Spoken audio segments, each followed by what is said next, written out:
কোথায় বাইরে হচ্ছে, বর্ধমানে কতটুকু কোথায় আছে?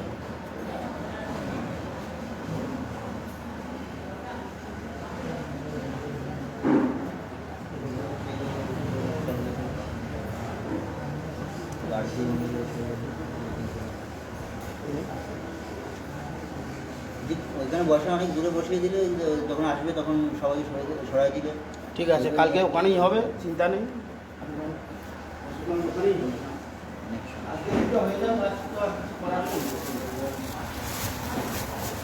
ओम ज्ञानविलम्बस्य ज्ञानमुक्ताय चक्षुर्मिलितं येन तस्मै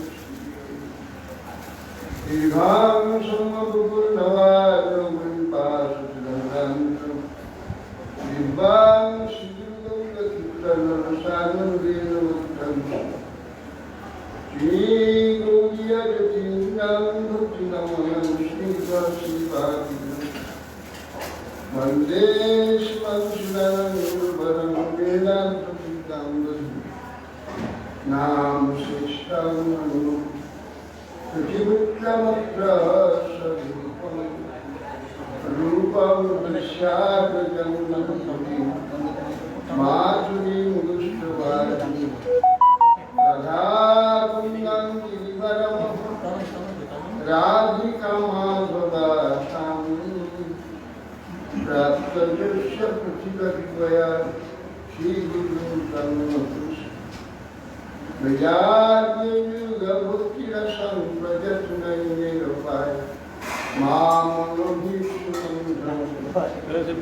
कृपां बुधिया परदुःखं सनातनं संप्रज्ञास्वयामि आदरानं श्रीनन्दन्त्रैर्नं जाचिपुनं पुनः श्रीमद्रूपपदाम्बुजं भीष्मं जन्मनि वञ्चाकल्पतरुभ्यश्च कृपासिन्धुभ्यैव च पतितानां पावनेभ्यो वैष्णवेभ्यो नमो महावदन्नाय कृष्णप्रेमप्रदायते कृष्णाय कृष्णचैतन्यनाम्ने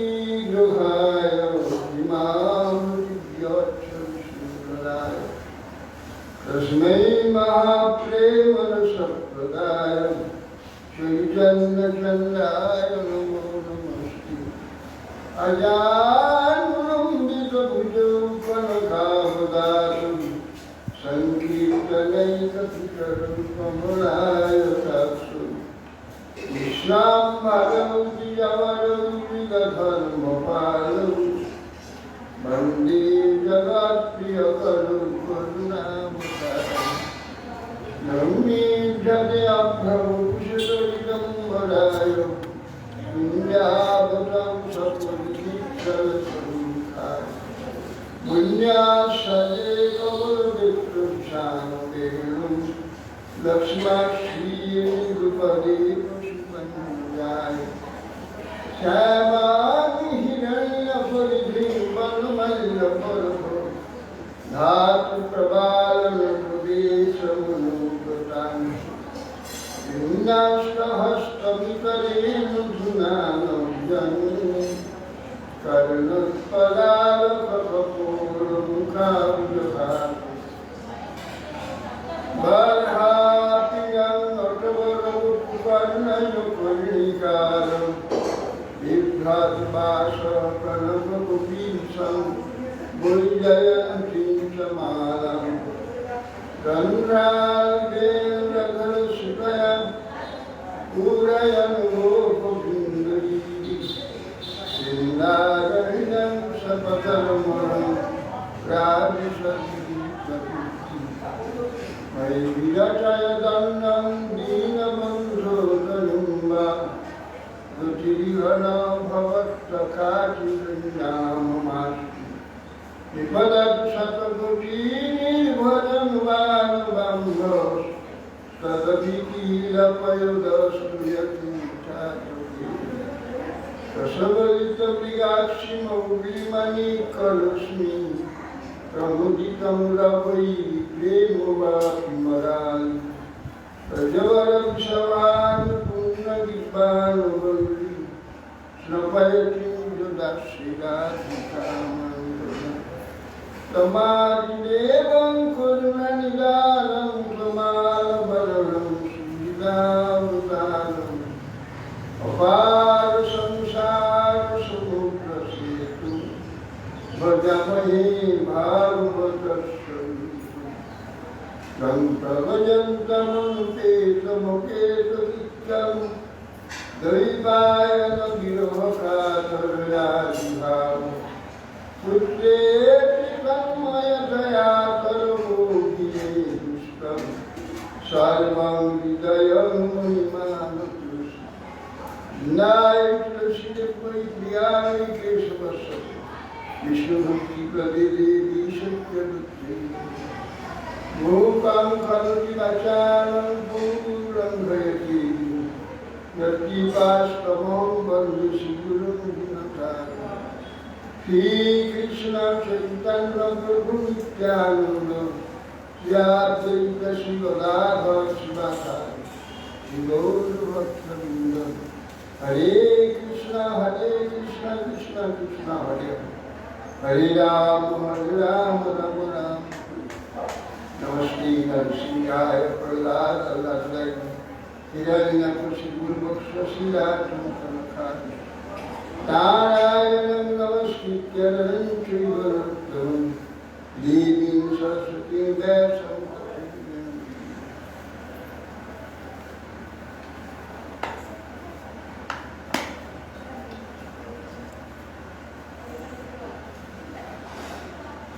লাইটটা এখন লাগানো কোথায় গেল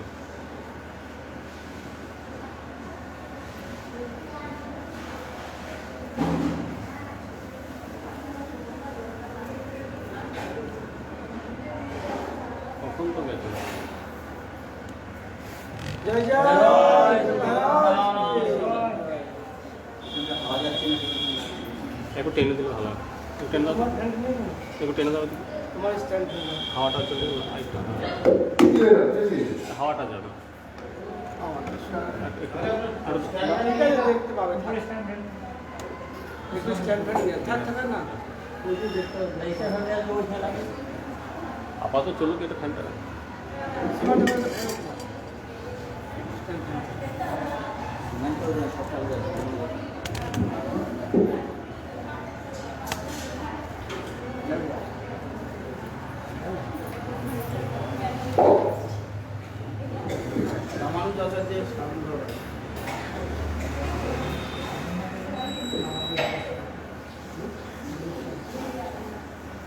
রামানুচার্যের আমি অভিভাবক করেছি নামাচার্য হরিদাস ঠাকুরের না না নামাটা আজকে সকালবেলা আমাকে সেটাই বললো যে হ্যাঁ রামানুচার্যের আবির্ভাব দিতে আজকে হ্যাঁ হ্যাঁ সকালবেলায় নামাচার্য করছিল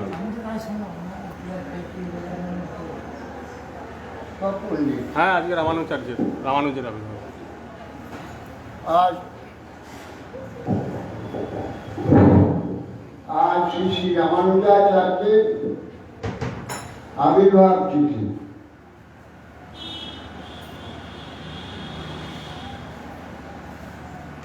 रामानुजाचार्य दक्षिण भारते पेरेम्बदूर नामक दक्षिण भारत मैद्रास प्रदेश पेरेम्बदूर नामक स्थाने आविर्भूत হয়েছে।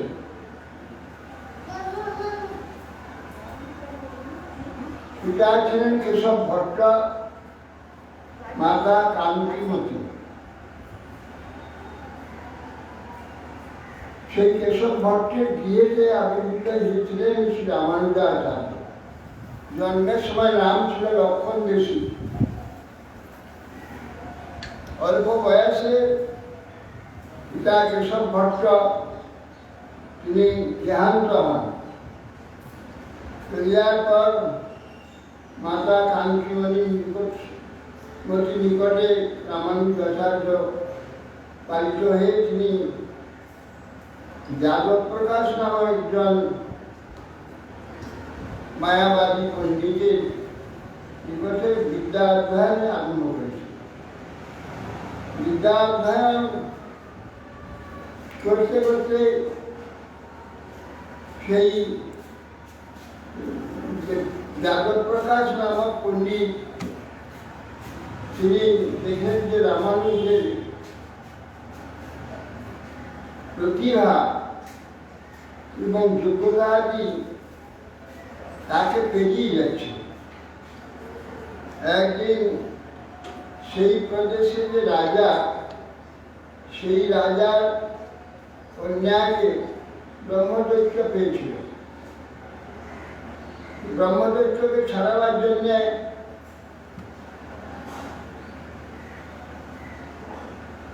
তখন পণ্ডিতদের নিয়ে যজ্ঞ আদি করতে হয়, করে সেই পেটকে ছাড়াবার ব্যবস্থা করে। রাজার লোক এসে পণ্ডিতকে সেই যাদব প্রকাশকে বলল যে আমাদের রাজকন্যা এক প্রকার ভূতগ্রস্ত হয়েছে, অতএব তাকে ভূত থেকে নিষ্কৃতি দিতে হবে, এই জন্য রাজা আপনাকে আমন্ত্রণ করেছে। এখন সেই পণ্ডিত শিষ্যদের, রামানুজাতি শিষ্যদের নিয়ে সেখানে উপস্থিত হলেন। উঠে জাগ্রত আদি সব করলেন। প্রত্যেক করার সময় রাজকন্যাকে এসে সেই প্রেতটি আবিষ্ট হয়েছে। সেই রাজকন্যা বলছে, তুই কি আমাকে তাড়াবি? তোর কি যোগ্যতা আছে? আমি কে জানিস? আমি একজন শ্রেষ্ঠ জাতি ব্রাহ্মণ। যজ্ঞ করতে করতে আমি এত এক্সপার্ট ছিলাম, আমি এমন পারদর্শী ছিলাম, যার জন্যে যজ্ঞের সময় আমি যা বলবো তাই নিয়ম। এই করে গর্বে অভিমানে যজ্ঞ করতে গিয়ে যজ্ঞের পদ্ধতিগত যে সমস্ত বিধান সেইগুলিকে উল্টো পাল্টো করে দিয়েছিলাম।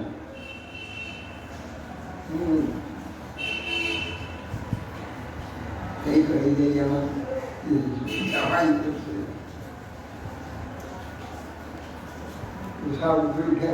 নিচে নিচে নিচে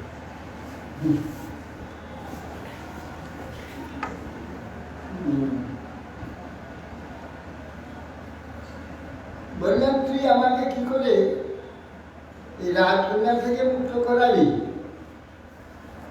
আমি যত মহাযাজ্ঞী ছিলাম, আর আমি ছিলাম মহাযাজ্ঞী ব্রাহ্মণ, আর তুই ছিল একটা গোসা। গোসা তুই পুকুরের ধারে ছিলি, এমন সময় কোনো এক বৈষ্ণব মহাপ্রসাদ ভোজন করে পাতাটা ওখানে ফেলে দিয়েছিল, জীব দিয়ে সেগুলো চাচ্ছিল।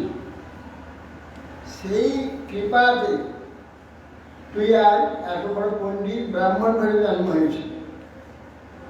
আর আমি যাজ্ঞিক ব্রাহ্মণ, সর্ব জ্ঞান সম্পন্ন ছিলাম, কিন্তু যজ্ঞ কার্যেতে উল্টো পাল্টো করিবার জন্যে আমার এই প্রকার ভূত মানে দৈত্য, ব্রহ্মদৈত্য আমি হয়েছি। তবে সব তবে যে লক্ষণ বলে একটি শিষ্য আছে, সেই লক্ষণে চরণ ধরতে জল উচ্ছিষ্ট খাইয়ে দিয়ে আমাকে, আমি একে ত্যাগ করে চলে যাব। সঙ্গে সঙ্গে রামানুজের পা ধুতে পদধূত জল, রামানুজ নয় তখন লক্ষণ দিছে, লক্ষণের চরণ ধরতে জল উচ্ছিষ্ট নিয়ে রাজকন্যাকে খাইয়ে দিতে বাস চলে গেল। এর জন্য রাজা অনেক পুরস্কার, অর্থ সম্পত্তি আজ অনেক দিয়েছিল, কিন্তু যাদব প্রকাশের খুব রাগ হয়ে যাবে যে এ তো আমার সমস্ত প্রতিষ্ঠা নিয়ে নেবে। এই জন্যে খুব বিরক্ত হয়েছে ভিতরে। একদিন স্নান করতে গুরুদেব তার গায়ে তেল মাখাচ্ছে। তেল মাখতে হচ্ছে, একজন শিষ্য কথা থেকে এলো, এসে বলছে গুরুদেব কাত্যাসন পুণ্ডরীকমেব অক্ষিণী, এই যে উপনিষদে বিষ্ণু চক্ষুর কথা বলেছেন, এইটার অর্থটা কি ঠিক করে বললেন? তখন বললেন কাত্যাসন কপি আসন। কাত্যাসন, কপি মানে বানর, বানরের আপন দেশ মানে পিছনটা যেমন রাগ রক্তিম, সেই রকম বিষ্ণু নয়ন যুব, ওই রকমের রক্তবর্ণ। শুনে রামানুজের খুব দুঃখ হল। ও কাঁদতে কাঁদতে চোখের জল এসে পিঠে পড়ল, চোখে জল এসে গেছে। তখন গরম জল পড়তে দেখে কি হয়েছে, দেখে রামানুজ কাঁদছে। এই কাঁদছো কেন? না আপনার এই ব্যাখ্যা শুনে কাঁদছি, ভগবান শ্রীহরির চরণ নয়নের তুলনা করতে গিয়ে বানরের পিছন ছাড়া জগতে আর লাভ নেই, আর বানরের পিছনটা হয়ে গেল। অর্থাৎ যারা মায়াবাদী পণ্ডিত, যারা ভগবানকে ভগবানের স্বরূপ মানেন না, এই জন্য তাদের সেই অপরাধে বুদ্ধি বিপর্যয় হয়ে বিপর্যয় ব্যাখ্যা হয়। সেই জন্য তার দুঃখ হয়েছে। তুমি কি বলো, কিরকম ব্যাখ্যা হবে? রামানুজ বলছেন কপি মানে জল পান করে, কম পিবতি কি কপি, সূর্য। কপি আসন মানে প্রকাশ, সূর্যের যে সূর্যমণ্ডলের যে প্রকাশ, সেই প্রকাশ যে রং, অর্থাৎ সব লাল বর্ণ অরুণ বর্ণ, ভগবান বিষ্ণুর চক্ষু এইরকম। এইটাই হলো ব্যাখ্যা। ভগবানের চক্ষুর সঙ্গে একটা বানরের পেছনে তুলনা দেওয়া যায়? এটা কি শাস্ত্রকাররা কি এত বোকা? তারা এইটাই তুলনা দেবেন? এইটাই এর ব্যাখ্যা। কপিয়াসন সে সূর্যমণ্ডলের ন্যায় রক্তিম বিষ্ণুর চক্ষু যুগ। অতএব এটা ঠিক হয়নি। তখন তোমার টেনে টুনে ব্যাখ্যা হয়েছে বলে ছেড়ে দিলেন। বলে জানলেন যেহেতু ব্যাখ্যা ঠিকই করেছে, আমি করতে পারি, তো আমার তো সম্মান নষ্ট হয়ে গেল। তখন এ আমাকে বারবার এইভাবে তো উৎপাত করবে, তখন এই কাজ করতে একে তোমার থেকে সরিয়ে দিতে হবে, তা না হলে আমার সব জীবনটাই পণ্ড হয়ে যাবে। এই বলে যুক্তি করলেন যে একটা কৈরিবিনী সঙ্গম আছে, কাবেরী নদী এখানে সমুদ্র সঙ্গম হয়েছে, ওইখানে স্নান করতে যাব, চলো সকল ব্যবস্থা করো।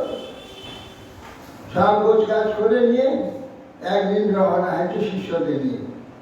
গভীর জঙ্গলে পাহাড়ের মধ্য দিয়ে যেতে হবে।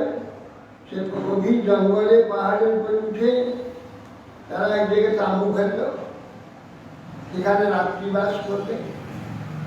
তাদের মধ্যে যুক্তি করলো যে রামানুজকে কোথাও নিয়ে যাবে, নিয়ে গিয়ে উঁচু পাহাড়ের উপর থেকে ওই কিছু দেখাতে নিয়ে গিয়ে ওখানে ঠেলে ফেলে দেবে, দিয়ে মেরে দেবে, মরে যাবে। এই প্রকার যুক্তি শুনে ওর একজন আত্মীয় ছিল, মাসপত ভাই গোবিন্দ বলে, সে শুনেছে। শুনে তিনি রামানুজকে বলছে তুই পালিয়ে যা, না হলে তোকে মেরে ফেলবে। তখন রামানুজ সেখান থেকে, ওরা ছিল আমি একটি শৌচে যাব, এই বলে ওদের নিকট থেকে একটু দূরে সরে গিয়ে আর ছুটতে আরম্ভ করছে। ছুটে ছুটে পালিয়ে যাচ্ছে, তখন গভীর জঙ্গল রাত হয়ে গেছে, কোথায় যাবে? আর হিংস্র জন্তু আদি আছে, তারা খেয়ে ফেলবে। নারায়ণের কৃপা হয়ে গেল। ভগবান শিব বরদান বিষ্ণু লক্ষ্মী বিধান ওই ব্যাদ আর ব্যাদ পত্নী রূপে সামনে, বাচ্চা কোথায় যাচ্ছিস? তখন বললে আমি কোথায় যাবো জানি না, এইরকম অবস্থা। আমি আমার বাড়ি হচ্ছে এতে কাঞ্চিপুরম, কাঞ্চিপুরমে বাড়ি, আমি সেখানে যাব না, রাত্রে কোথায় যেতে পারবি না, এইখানে আমরা এখানে থাকবো, তুমি আমাদের সঙ্গে থাকবে। তাকে মাঠে শুয়ে ওরা দুপাশে শুয়ে সেখানে রাত কাটালে। ভোরের বেলা বললেন সে স্ত্রী কি বললেন, আমার একটু জল খাবে, সামনে কুয়া আছে, একটু এগিয়ে দেখো, ওই কুয়া থেকে জল নিয়ে এসো। দক্ষিণ ভারতে কুয়া একদম মাটির ভিতর দিয়ে সিঁড়ি করা থাকে, সেখানে নিচে জল নিয়ে আসা যায়। এবার নিচে গিয়ে জল নিয়ে এসে অঞ্জলি নিয়ে এসছে, দিয়ে মুখে দিয়েছে, খেয়েছে। আর একজন দিলে আরো নিয়ে এসে, আর একজন দিলে আনতে গিয়ে দেখে আলো হয়ে গেছে। দেখে দাবি সেইখানে গ্রামে আছে, যেখানে থাকে শালকূপ বলে একটা কুয়া আছে, সেইখানে গিয়ে পৌঁছেছে। চারদিকে পরিচিত লোকগুলো সব সেখানে এসে তারা কি কোথায় নিয়ে বলে আমি এইখানে ছিলাম, জানলো যে আমরা গ্রামে এসে গেছি। সেইখান থেকে চলে এলো বাড়িতে। তার মাকে বলতে আমার যাওয়া হয়নি, আমি ফিরে চলে এসেছি। পরে যে ওরা সারা রাত চেষ্টা অপেক্ষা করলো, ফিরে এলো না, তখন সেই যাদব প্রকাশ সে বলছে যে দেখো রামায়ণ দিকে লক্ষণ জিনিসকে কেউ মেরে ফেলেছে। ও রাস্তায় ওইখানে গিয়েছিল, কেউ ওদের পাঁচটা কেউ দিয়ে ফেলেছে। চলো তাহলে আর বাধা পড়ে গেল, আর যাবো না, ফিরে যাবো। এই বলে তার ফিরে সবাই ফিরে এসে গিয়ে সেটা আমাদের মাকে সংবাদ দিতে হবে, সেটা কোথায় হারিয়ে গেছে, আর জন্তুকে যে ফেলেছে বা কি করছে। বাড়িতে এসে দেখে রামানুজ বাড়িতে গিয়েছে, কি ব্যাপার তুমি এখানে, তুমি আমাদের সঙ্গে গেছিলে, তুমি হারিয়ে গেলে, আমাদের তোমার জন্য আবার ফিরে এলাম, তুমি এখানে চলে এসে বাড়িতে কি করে? তারপরে রাস্তা ভুলে গেছিলাম, আমি একটি ব্যাগ বসিনি, আর ব্যাগ আমাকে রাত্রে 5 মিনিট দিচ্ছ, সকালে আমি এখানে চলে এসেছি। তখন বলি আচ্ছা তোমাকে ভগবান বাঁচিয়েছে, একটু ভালো হয়েছে, আমি বড় চিন্তা করে গেছিলাম, ঠিক আছে তুমি কাল থেকে এসো, এসে আমার কাছে পাবি। এইভাবে রামানুজ পাঠ তুলতে গেলে, কিন্তু কোথায় কোথায় বাদ সৃষ্টি হতে লাগে। তখন একদিন দেখি না আর এখানে পাড়াতে আসা যাবে না, আর পড়বো না, আর আমি এসে বন্ধ লাগবে সেবা করবো। ইতিমধ্যে মা এখন সূর্য বন্ধু দেখবে বিবাহ করেছে, অল্প বয়সে বিবাহ হতো, অল্প বয়সে বিবাহ হয়েছে। ও তখন বড়রাজের শাল থেকে জল করতে বইয়ে মন্দিরে পৌঁছিয়ে দিই। এইভাবে বড়রাজের সেবা করে। কিন্তু ওইখানে কাঞ্চিপুঞ্জ বলে একজন সূর্য, সে বড়রাজের সেবা করে। সে বড়রাজের সেবা পাখা দিয়ে বিকালবেলা গরমের সময় বড়রাজকে হাওয়া করে। কিন্তু শুনে সকলে জানে যে বড়রাজের সঙ্গে ওই যে সূর্য কাঞ্চিপূর্ণ কথাবার্তা সবাই জানে।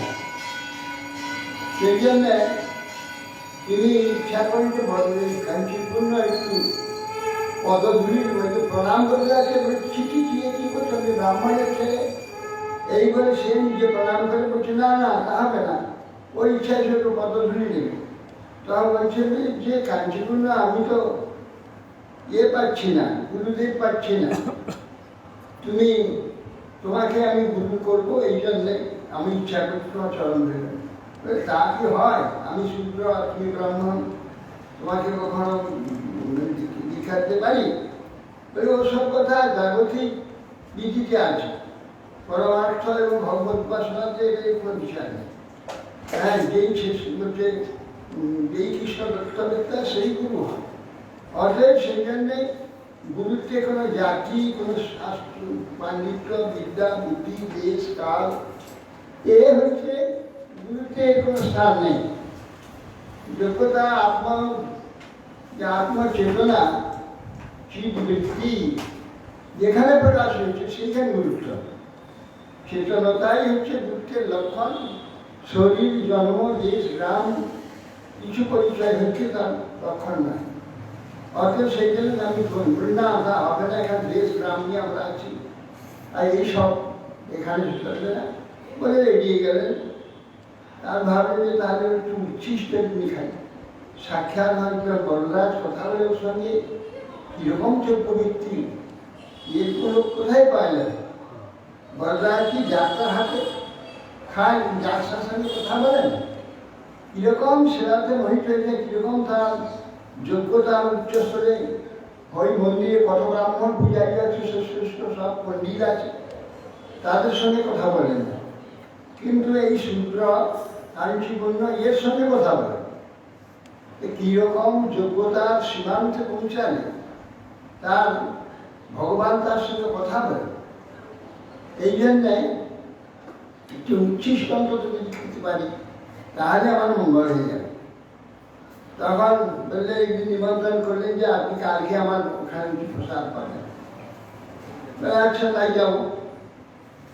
তখন সে স্ত্রীকে বলেছে যে কাল কাঞ্চীপূর্ণকে প্রসাদ খেতে বলেছি, তুমি কাল রান্না করে রাখবে, আমি এসে আইলে প্রসাদ।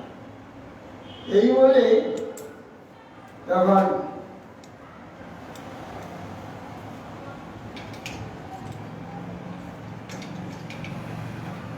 বলবে না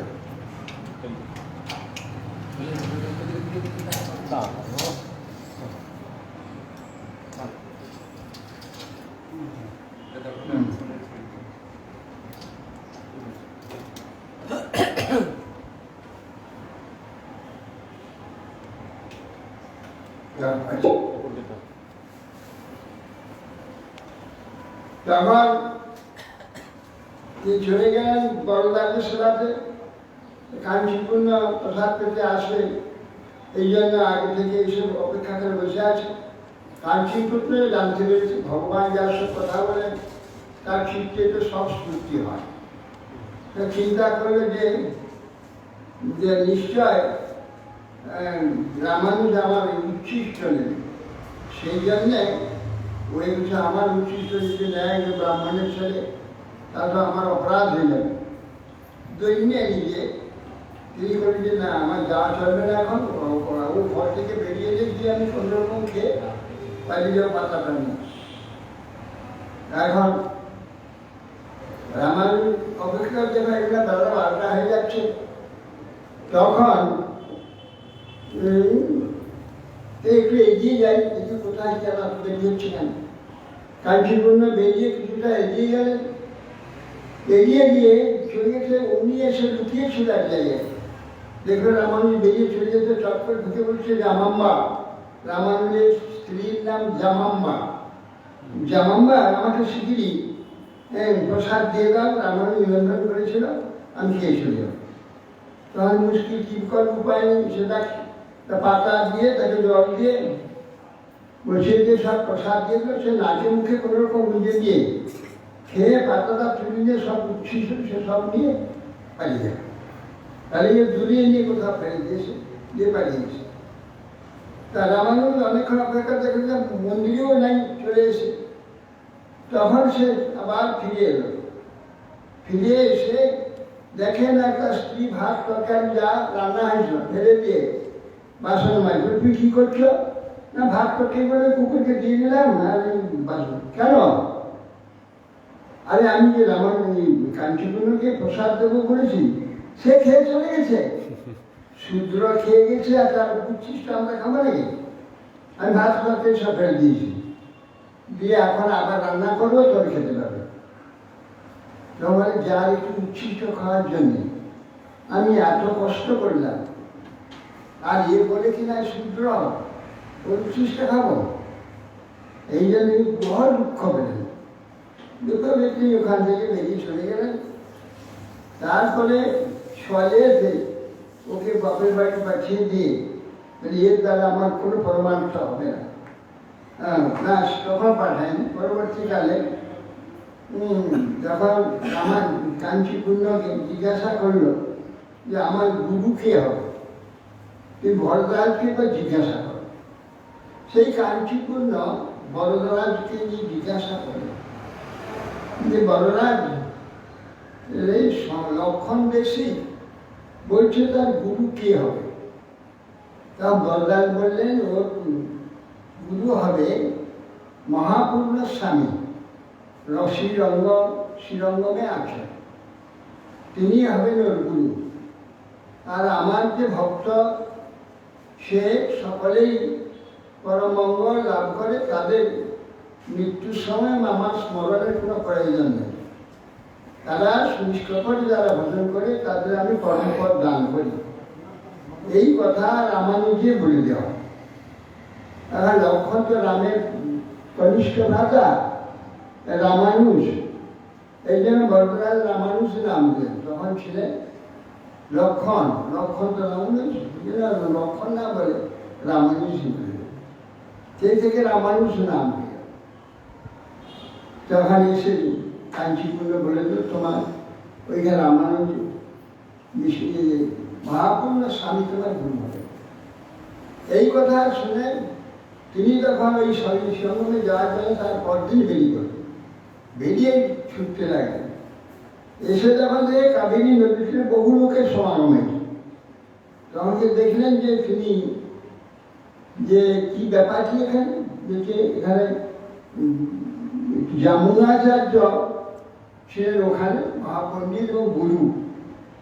সেই যমুনাচার্য দেহ রক্ষা করেছেন। যমুনাচার্য দেহ রক্ষা করছেন দুঃখের জমিয়ে না ভুলেছিল। প্রথমে এটা এসেছে যমুনাচার্যকে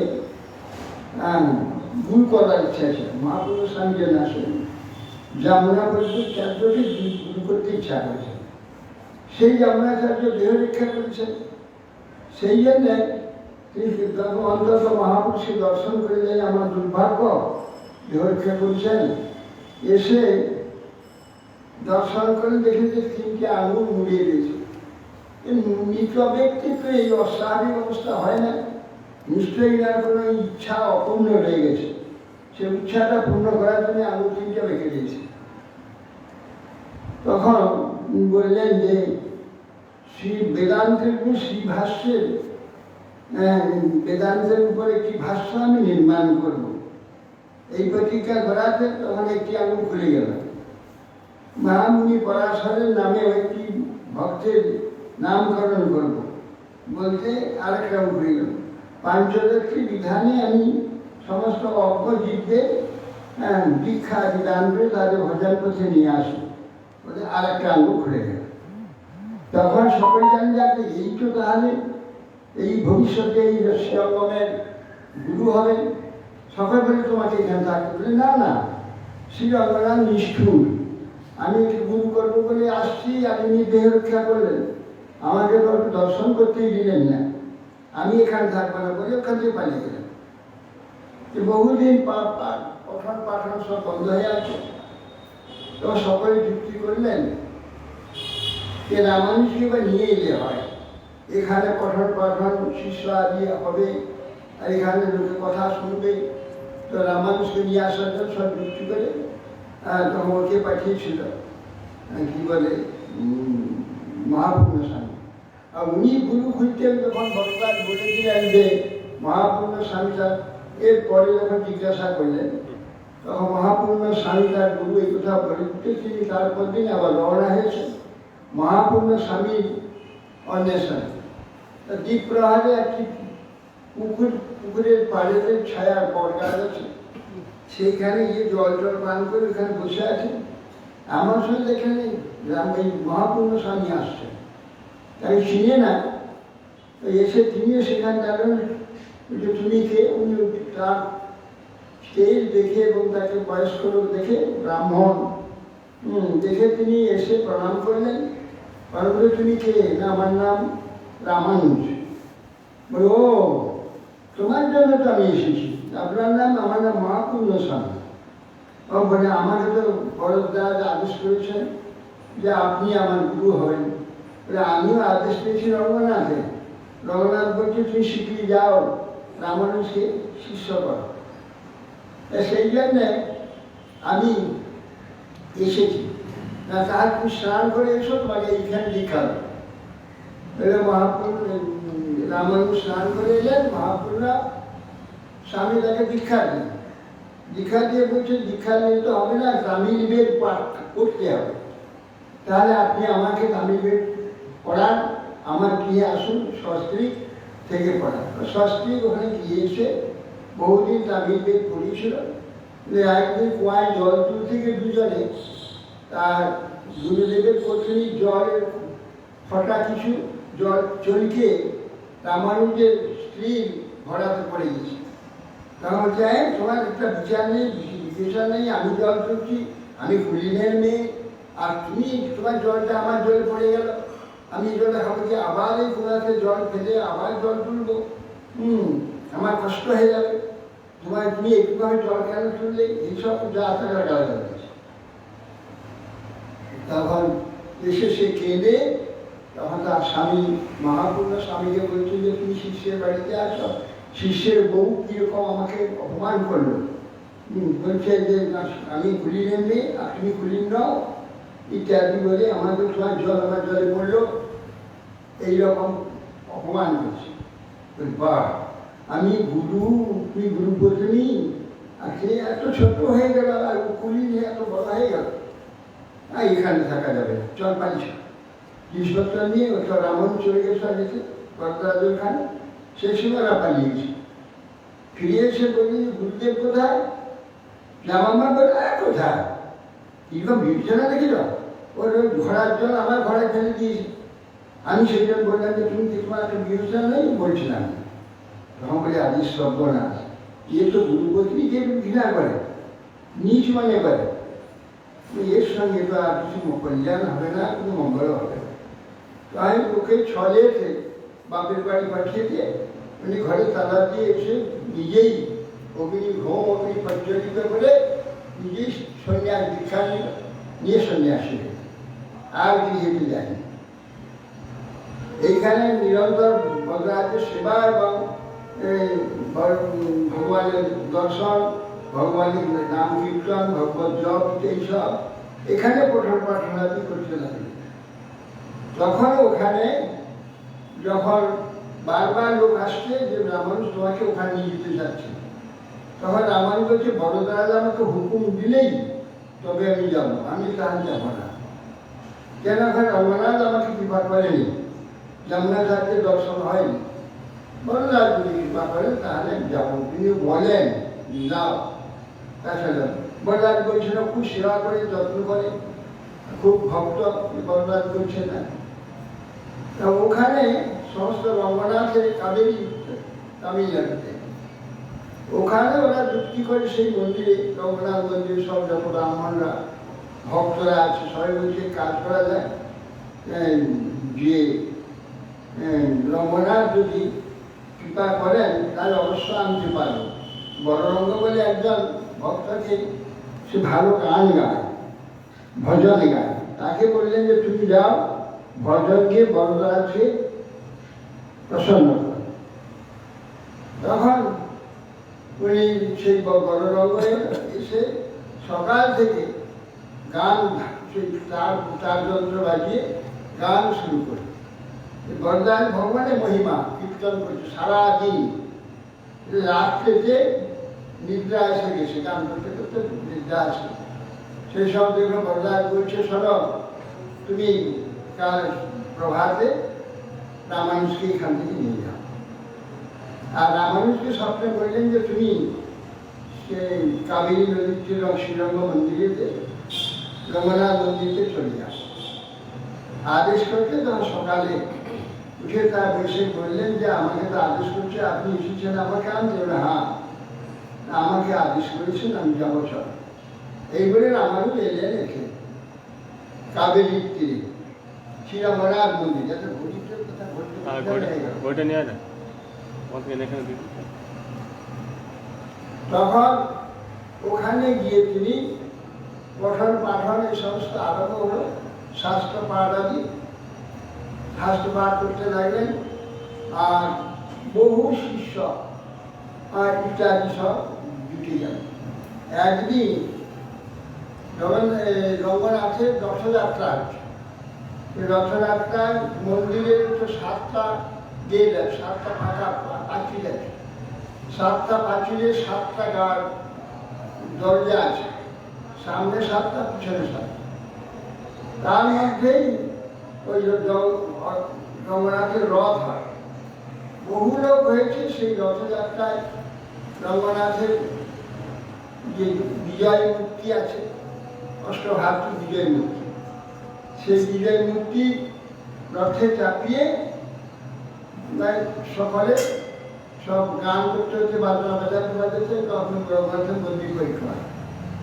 তো রোদের সময় রথ আসছে, রামানুজ দেখলেন একটা লোক তার স্ত্রীর মাথায় ছাতা ধরে তার মুখের দিকে তাকিয়ে আছে, রঘুনাথকে পিছন করে।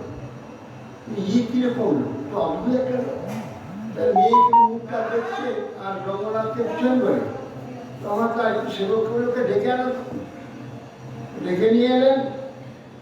ডেকে নিয়ে আসলো যে তোমার নির্লজ্জ, তুমি রঘুনাথকে পিছনে রঘুনাথকে দর্শন করছো না, আর স্ত্রীর মুখের দিকে তাকিয়ে আছো, মাথায় ছাতা ধরে, নির্লজ্জ কেন?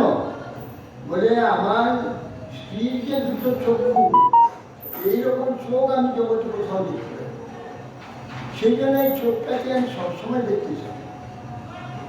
এর চেয়ে যদি ভালো চোখ তোমাকে দেখাই তাহলে আমি আর দেখবো না, সেই চোখে দেখবো। রঘুনাথের কৃপা হয়েছে। তা ওকে ডেকে নিয়ে গিয়ে রঘুনাথ মন্দিরে কর্পূরে আলো জেলে রঘুনাথ বিরাট মূর্তি শুয়ে আসেন ওটা ঘর দিতে। দাদাজি, তুমি যে স্ত্রী চোখ দেখছো তার চেয়ে চোখ ভালো কিনা, শ্রেষ্ঠ কিনা? তখন দেখলেন, দেখে বলছে হ্যাঁ শ্রেষ্ঠ। তাহলে তুমি এখানে থাকো, এই শ্রীরঙ্গনাথের সেবা। এই বলে তো রামানুজের চরণে আশ্রয় নিলেন, রামানুজ দীক্ষা দিলেন, আর সারাদিন এইখানে রামানুজ সেবা করছেন।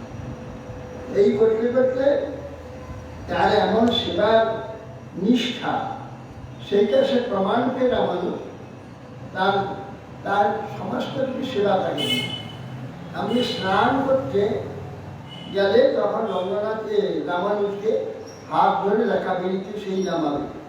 সে স্নান করার পর তার কাপড় চোপড় সব ধুয়ে পরিষ্কার করে নিগড়ে নিয়ে আসবে, শুকনো কাপড় তাকে দিয়ে পরিয়ে রামানুজকে হাত ধরে নিয়ে আসবে। ব্রাহ্মণ শিষ্য বলে যত ছিল তাদের রাগ হল, বলি এইরকম আমাদের ব্রাহ্মণ আমাদের ছেড়ে দিয়ে আর এই সূর্য একদম সূর্য ধরে সূর্য সব সেবা করছে, এমনকি ধরে ধরে নিয়ে যাতে সূর্যকে ছোঁয়ার আইন নেই। একজন সন্ন্যাসী তার সূর্য স্পর্শ করার আইন নেই, আর তার হাত ধরে স্নান করছে, নিয়ে আসছে, সে সব সেবা করছে, এরপরে অন্যায় কথা। এই জন্য তারা খুব গুঞ্জাম শুনতে লাগে রামানুজ যে তারা শিষ্যরা সব বিরোধ করছে। তখন সরবরে একদিন ওই ধনুর্দাস, তার নাম সেই সুন্দরটির নাম ধনুর্দাস, মা স্ত্রীটির নাম কনকাঙ্গনা। ওই ধনুর্দাস দাসকে বললে যে আরেকটি শিষ্যকে বললি যে এদের সব বালিশ টালিশ পাল্টাপাল্টি করলাম, কাপড় কাপড় একটু বিছানা চাদর টাদর রেখে দিয়ে দাও করে দিয়ে, তারপর দিয়ে এইসব করে দিয়েছে। তারপর দিয়ে ঝগড়া মানে তুমুল আরম্ভ হয়। এ বলছে তুই আমার টাকা দিয়ে, তুই আমার বালিশটা নিয়ে নিচ্ছি, এই করছি তুই আমার কাপড় কেটে দিয়েছিস, নানা এই নিয়ে ঝগড়া ঝাঁটি যখন মারপিট হতে যায়, তখন রামানুজ তাদের সব দেখে বললেন যে তোমাদের এই সামান্য জিনিস একটু চুপ করে, তোমার ঝগড়া করো না, এরপরে তোমাদের কারণটা বলবো। তারপরে তাদেরই একজনকে বললো যে ধনুর্দাসের বাড়িতে একটা স্ত্রী ঘুমিয়ে আছে, আর ধনুর্দাস 10টা বাজবে তবে ততক্ষণ প্রসাদ পেয়ে, আমি প্রসাদ পেলে তাহলে প্রসাদ পেয়ে যাবো, ওদের সে নিশ্চয় ঘুমিয়ে যাবে। তোমরা তার অলঙ্কারগুলো সব খুলে দিয়েছে। এরা দুজন শিষ্য গিয়ে তার দেখে যে ঘুমিয়ে গেছে, অলঙ্কারগুলো সব খুলছে, তার ঘুম ভেঙে গেছে। তখন দেখছে কিছু লোক তার অলঙ্কার খুঁজতে পেরে তার চোর এসেছে। তো রঙ্গনাথের ইচ্ছা হয়েছে নিশ্চয়, তার নাহলে কেন খুঁজতে আসবে। তখন ভাবে যে এক পাশ তো মনে হয়েছে, এক পাশ ফিরে আনলে তুমি ও পাশটা নেবে, ওই জন্য পাশ ফিরিয়েছে। এমন সময় ওরা ভাবছে যে তাহলে ও জেগে গেছে, এবার অলঙ্কারগুলো নিয়ে পালিয়ে রামানুজকে বলে এই ঘটনা হয়েছে। তখন রামানুজ বলছেন যে তারপর হ্যাঁ, ওই শিষ্যদের বললো, তাদের কাজটা সেরে ওই ধনুর দাস যখন খেয়ে প্রসাদ পেয়ে যখন ঘরে গেল, তখন দুজন শিষ্যকে পাঠালো, কি কথাবার্তা হচ্ছে শুনে এসো। উনি গেল, যেতে হচ্ছে আমি শুনে এসো, আজকে চোর এসেছিল, রঙ্গনাথ পাঠিয়েছিলেন, আমার অলঙ্কারগুলো থাকা উচিত নয় বোধ হয়, সেগুলো খুলে নিয়ে যাওয়ার জন্য বসেছি। তা এক পাশ খুলেছে, আমি ভাবলাম আর এক পাশ তো নিতে পারবেন না, এক পাশ শুকিয়ে আছে, এই পাশে ছিদ হয়ে গেলে এই পাশটা খুলে নেবে। আমি ছিদ হয়ে গিয়েছি, এমন সময় ওরা ভয় পেয়েছে, মনে করছে লেগে গেছে, ওরা সব পালিয়ে বলে, বোকা তুমি ছিদ হয়েছে, ওরা ওইভাবে তুমি ঘুমিয়ে ভোর নিদ্রায় ঘুমিয়ে আসো ভেবে ওরা সব নিয়ে চলে যেত, ও পাশে খুলেই যেত ওরা। তুমি জানলে কেন? রঙ্গনাথের ইচ্ছা, ওরা নিজে এসেছিল, ওদেরকে বাধা দিয়ে দিয়ে যেটা তোমার সেইভাবে শুনে থাকা উচিত ছিল। এই কথা এসে বলল, দেখো সোনার অলঙ্কারগুলো নিয়ে খুলে নিয়েছে চোর, তার জন্য তার দুঃখ নেই।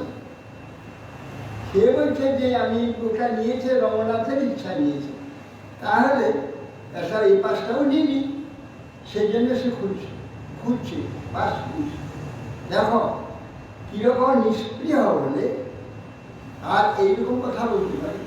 তার গয়না চুরি করতেছে, কি করে চিৎকার করে লোকে ডাকবে, আর সেগুলো কেড়ে নেবে, তা নয় সে আরো এ পাশটাকে খুলে।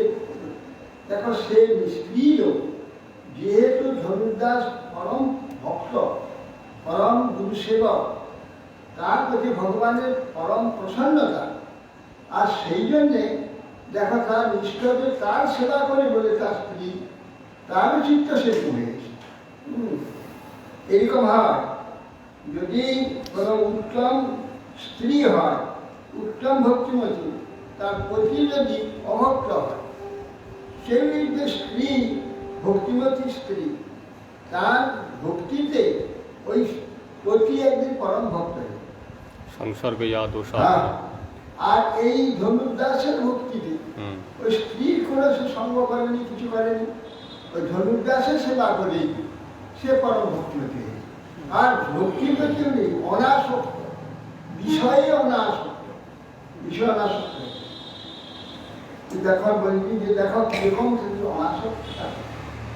আর তখন এরা জানলো যে কি দেখালেন আমাদের, আমরা সামান্য একটু বস্তুর জন্য মারাপিট ঝগড়া আরম্ভ করছি, আর এই সোনার অলঙ্কারগুলো সব নিয়ে বাড়িয়ে আসছি, আর তার স্ত্রীকে তিরস্কার করছি।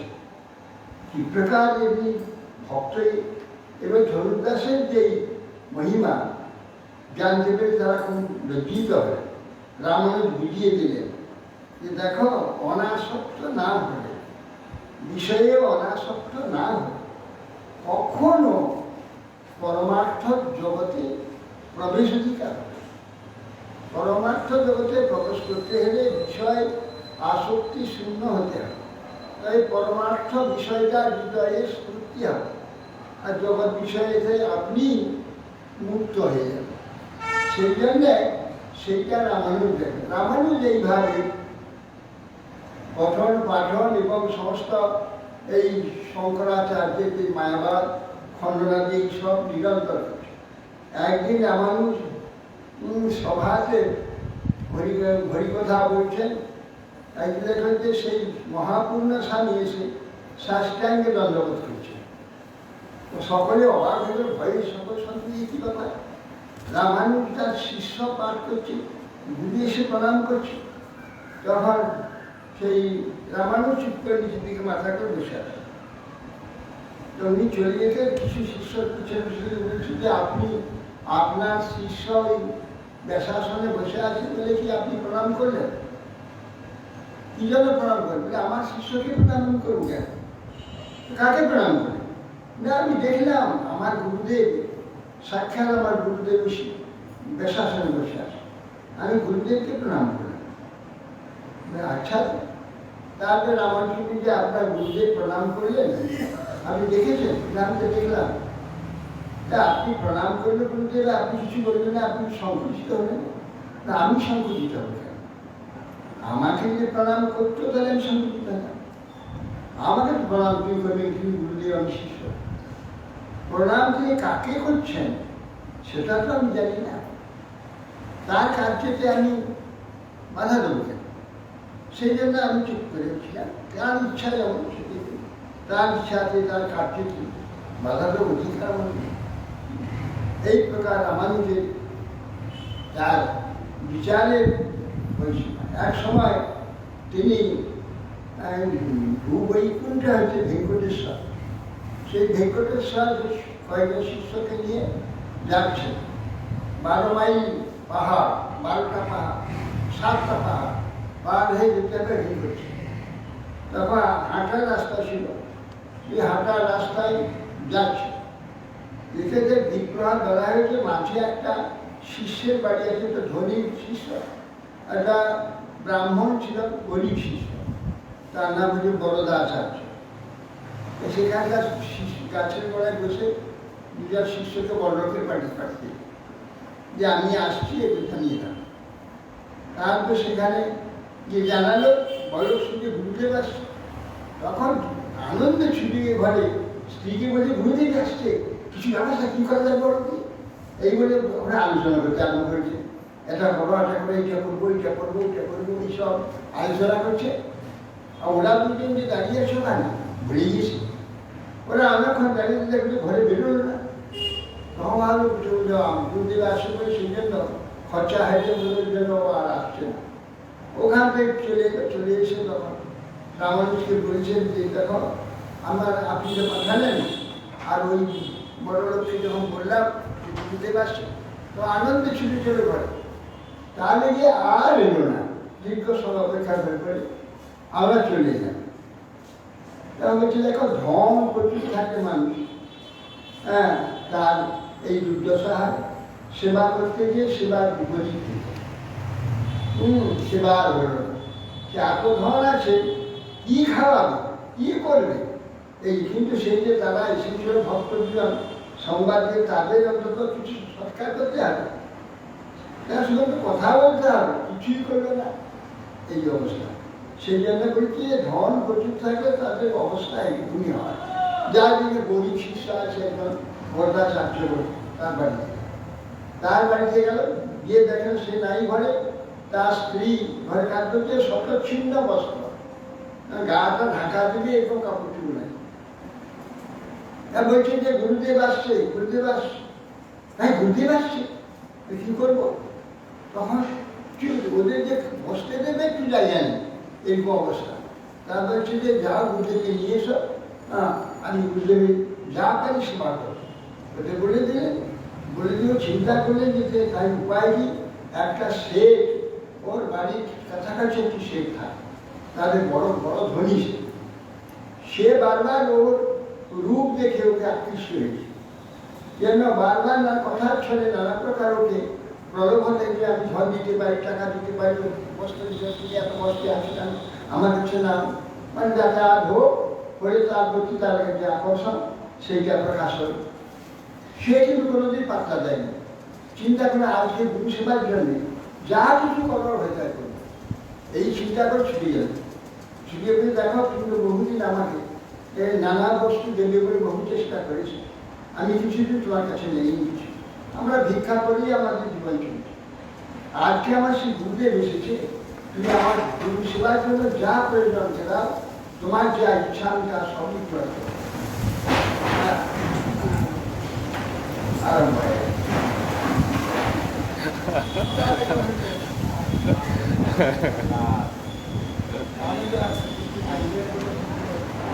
তারপরে তখন তিনি সব তুমি ঘর যাও, সব তোমার করার জন্য এখন বৃষ্টি হয়নি, ঠিক আছে, বৃষ্টি হলে ভিতরে ঢুকে যাবে। এমনকি সোনার থালা, বাটি, গ্লাস খাবার জন্য, খাদ্য দ্রব্য, চাল, ডাল, মিষ্টি, দুধ, যা কিছু দরকার সব পাঠিয়ে দিয়েছে। ও আনন্দে সব রন্ধনাদি করে গুরুদেবের সেবা করছে। গুরুদেবকে ঠিক সময় সেবা আদি করে গুরুদেবের ঘরেতে গুরুদেব শয়ন করবে, তার জন্য বিছানা আদি সব পাঠিয়ে সব মিশিয়ে গুরুদেব শয়ন করেছে। ও অপেক্ষা করছে স্বামী কখন আসবে, এইভাবে বাইরে থেকে আমার সঙ্গে স্বামী ভিক্ষা করে এলো। তখন বলছে কি ব্যাপার, তুমি এত দেরি করলে কেন? কে বুঝে নিচ্ছি? হ্যাঁ আমি বুঝে নিচ্ছি সেবা করে কোথায় তো ওকে কিছু নাই বলে আমি সব ব্যবস্থা করেছি, তোমার সব করেছি। এই বলে তিনি ঘরে এলেন, তাকে বললেন যে এই ব্যাপার, তুমি প্রসাদ আগে গ্রহণ করো, তারপরে আমি গ্রহণ করো, গুরুদেবের প্রসাদ আছে। আর ঘরে দেখে ঘর ভর্তি সব সে ভিক্ষা করতে গিয়েছে, এদিকে ঘর ভর্তি চাল ডাল যদি সচ্ছল দুধ ঘি তেল ফল ফুল সমস্ত ভর্তি একটু ঘর। এত সব কোথা থেকে পেলে? তখন বলছে দেখো এই যে শেখটা বহুদিন আমার রূপ দেখে তার আকর্ষণ হয়েছে, বহুদিন নানা ছলে আমাকে নানা প্রলোভন দেখাতো, আমি কোনোদিন তাকে পা দিইনি, আমি তার কথা কার্যই করিনি। তখন আজকে মনে পড়লো যে গুরুদেব সিদ্ধ কিছুই নেই, গুরু সেবা করতে হবে।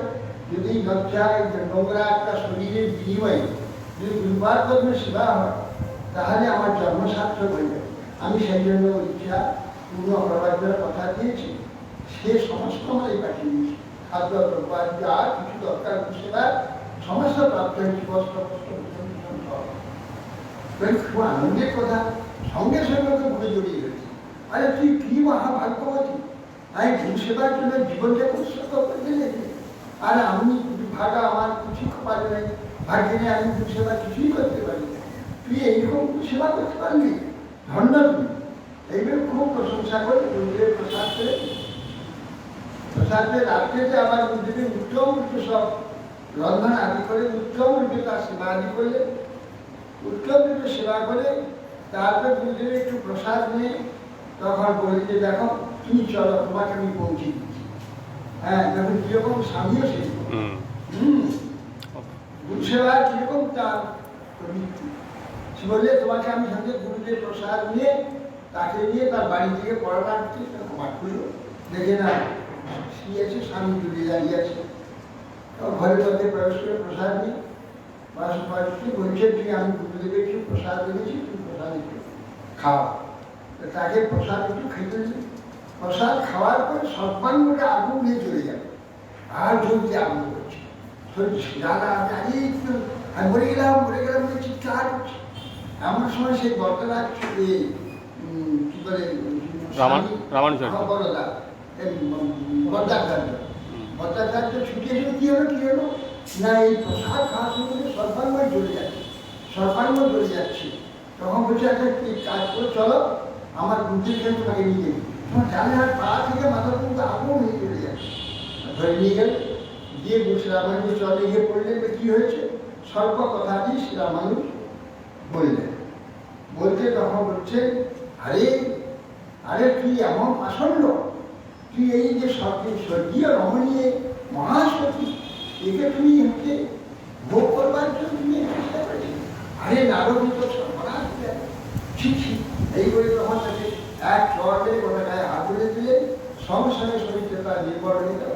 এবার রামানুজের চরণে বলতে বলছে আমাকে ক্ষমা করতে, মা বলে ক্ষমা প্রার্থনা করে। তখন সেই স্ত্রীর চরণে পড়ে বলছে মা আমাকে ক্ষমা করুন, আমি অন্যায় অপরাধ আমাকে ক্ষমা করি। তখন আমাদের তাকে শিক্ষা করলে সে মহাভক্ত হয়েছে। এইভাবে রামানুজ আর ওখান থেকে ভেঙ্কটেশ্বরে চলে ভূবই ভেঙ্কটেশ্বরে গিয়ে ভেঙ্কটনাথকে দর্শন করে, দর্শন করার পর ওইখানেও এক মাসকত ভাই, হ্যাঁ সে ওখানে তার গুরুদেব শৈলপূর্ণ করে তারও মেশো সে তার সেবা করে, সেখানে তার মেশো ওইখানে ভেঙ্কটেশ্বর থাকে। তো ও কিরকম গুরু সেবা করছে জানবার জন্য রামানুজাচার্য দিয়েছে, দূর থেকে দেখছে, জানলাতে দেখছে যে বিছানাটাকে পরিষ্কার করে গুরুদেবের বিছানা সাজাচ্ছে, গুরুদেব এসে শয়ন করে খুব সুন্দর করে ঝাড়খণ্ড টাড়ো বিছানা করে বিছানা শুয়ে গড়াগড়ি দিল, দিয়ে বেরিয়ে আসছে। তো রামানুজ দেখছে পাষণ্ড মহাপাপী গুরুদেবের বিছানা করে ভালো করে ঝেড়ে বিছানা করে শুয়ে পড়লে তুই এত পাষণ্ড, না না আমি কেন গুরুদেবের সবাই আমি ব্যবস্থা করেছি, আমি তো দেখলাম যে তুই ঘোরাঘুরি বলে আমি দেখছিলাম যে গুরুদেবের গায়ে কোনো শক্ত শক্ত কিছু আছে কি। সেই জন্য নিজে গড়িয়ে দেখলাম যে না, খুব নরম হয়েছে, সুন্দর, গুরুদেবের স্মরণে শুভ হবে, সেইটা দেখতে গেছিলাম। সেইটা উনি এত উচ্চ ভক্তিত ওই ওকে বুকে জড়িয়ে ধরে ওই ধন্য তুমি। এটা কি উড়েসের না, সে গোবিন্দ, ওই গোবিন্দ ও। এগুলোতে প্রাণ রেখে গেছে। হ্যাঁ হ্যাঁ সেই গোবিন্দ শৈলা পূর্বাঞ্চলের মেয়ে, হ্যাঁ হ্যাঁ হ্যাঁ সেই ছিল পরম বৈষ্ণব, হুম, যার সেবাকে, হুম। সেই সেবাকে এইভাবে করছে। তখন তাকে বলি যে তোমার মতো ভক্ত ওই রকম যদি ভক্ত হয় তাহলে ভগবানকে অনায়াস বন্দি করতে পারে ভক্তিটা। অর্থাৎ তোমার ভক্তিতে আমি খুব সন্তুষ্ট, তুমি ঠিক গুরু সেবা করো। এইভাবে রামানুজের আরো বহু চরিত্র আছে, আজকে সময় হয়ে গেছে। হ্যাঁ, রামানুজের বহু চরিত্র আছে, সেই চরিত্র মানে অতি সুন্দর, বোধায়ন ভাষ্য আনতে যাওয়া বহু কিছু আছে। বহু আর সে সময় তো বলার সময় নেই। যাহার আজকে রামানুজাচার্যের আবির্ভাব তিথি। রামানুজাচার্য আমাদের চারটি আগে সম্প্রদায় আছে, শ্রীরুদ্র ব্রহ্ম সনদ, বৈষ্ণবা কৃতিবাবনা। শ্রীরুদ্র ব্রহ্ম সনদ চারটি আগে সম্প্রদায় আছে, চার সম্প্রদায় একটি শ্রী সম্প্রদায়। উনি শ্রী ভাষ্য লিখেছিলেন, এই ভাষ্য লিখারও বিরাট ঘটনা আছে। এইভাবে রামানুজাচার্য কয়েকদিন বলেও শেষ হবে না, আর 1 ঘন্টা কি করবো। যাহলে রামানুজাচার্য শুদ্ধ ভক্ত লক্ষ্মীনারায়ণের উপাসক ছিলেন। সে রামানুজাচার্য জগতে অবতীর্ণ হয়ে সর্বত্র এই ভক্তির কথা বিশ্বময় প্রচার করেছেন। সে রামানুজাচার্য তিনি প্রসন্ন হোক, সকলকে স্বীকার করে সকলের জন্য এই করে গুরু নিষ্ঠা, ভগবত নিষ্ঠা, ভক্তিদের নিষ্ঠা, এইসব নিষ্ঠা আদি আমাদের জন্য প্রাপ্তি হয়।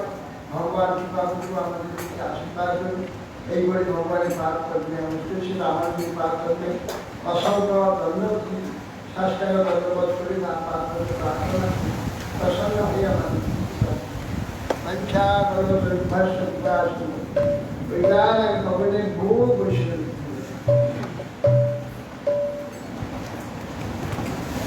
ঠাকুর বৈষ্ণব গণ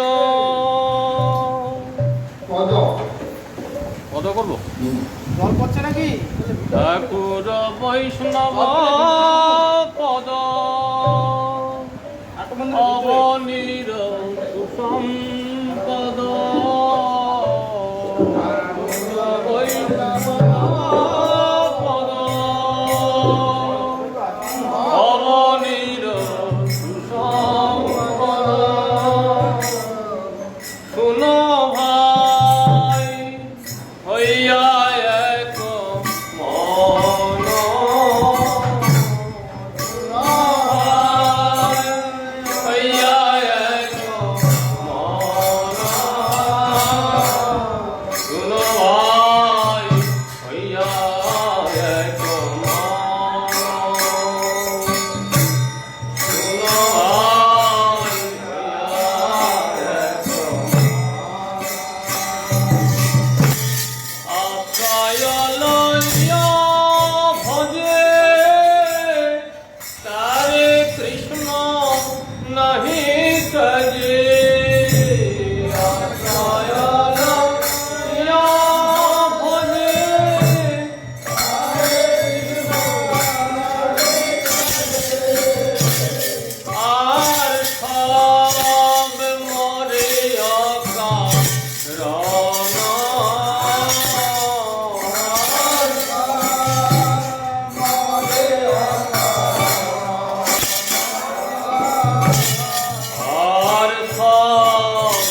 দীর্ঘ জল পবিত্র গুণে লিখিয়াছে পুরাণে, দীর্ঘ জল পবিত্র গুণে, দীর্ঘ জল পবিত্র গুণে লিখিয়াছে পুরাণে।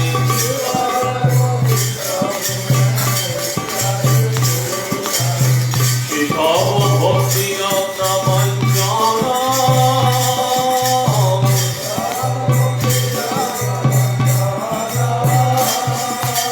সেসব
না কারেন্ট যায়নি আজকে ভোট আছে না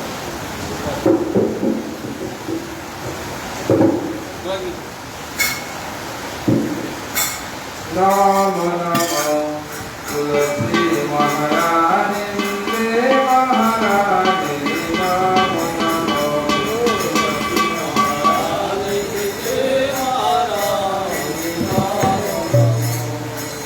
নমরে নমরে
गुरु महाराज की जय ज्ञान चले जाते बाल असत रहते उससे हम निशान पर महाराज जय ऐसे उससे सिद्धांत शास्त्र के अंदर को बात दिया इस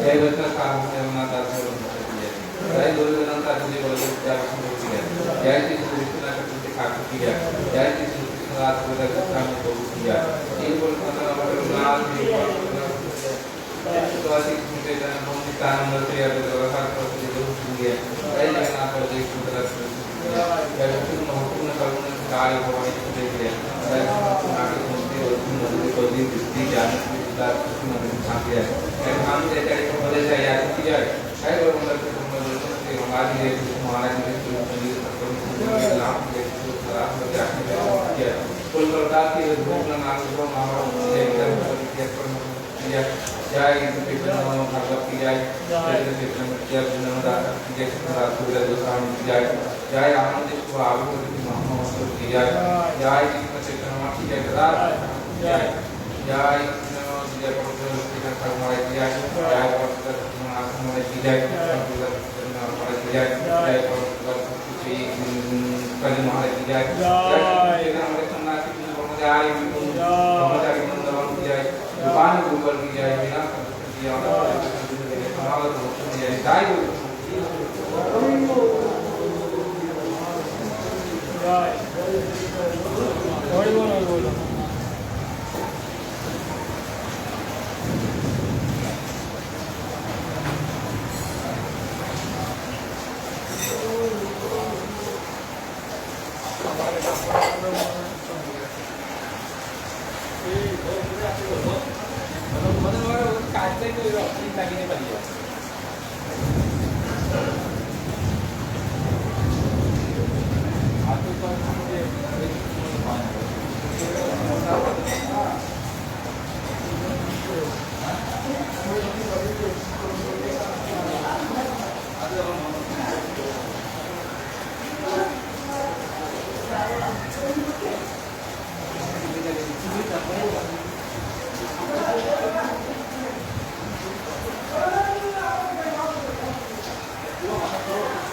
बोलना अपनी अपनी राशि माफी से 9 की तरह बंद हो गई बोलने वाला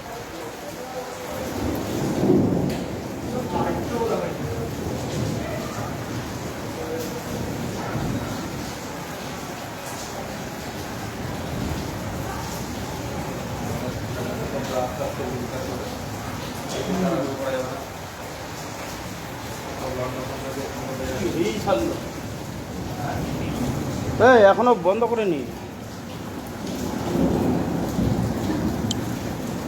ধোকা দিয়েছে।